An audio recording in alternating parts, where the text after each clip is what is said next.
beneath. Finn was in a horrible mood. Grandpa wanted to talk about it. Finn did not. No, you won't understand. What if we just go for a walk? Grandpa asked. Please? Finn let out a long sigh. Fine, but I'm staying under here. Don't worry, said Grandpa. I'll remember to think of what's beneath. Grandpa headed for the forest. It's just like when I look at the trees and remember there are parts I can't see. Because beneath what's growing up above is what's growing deep below.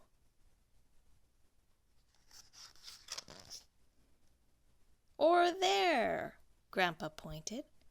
See the boat just sitting out on the water? Finn shrugged.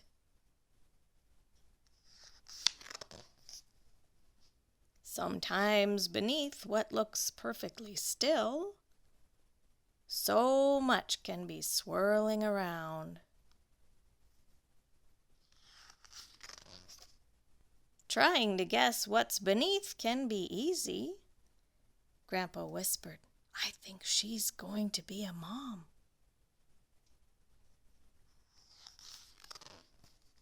Other times, what's beneath is a mystery. I'm not sure what it's digging for.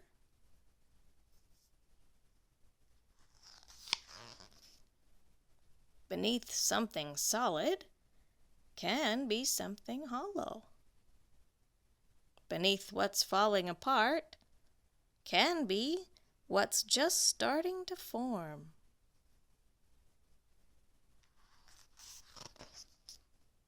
Beneath what's happening on the outside is what's happening on the inside of plants and animals and people? Finn wanted to know.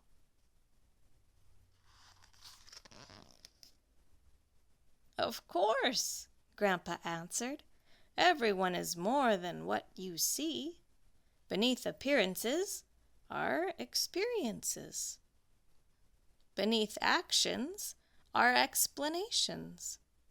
Beneath what's different is what's the same. And sometimes, Grandpa paused, beneath someone who looks like they won't understand is someone who knows exactly how you feel.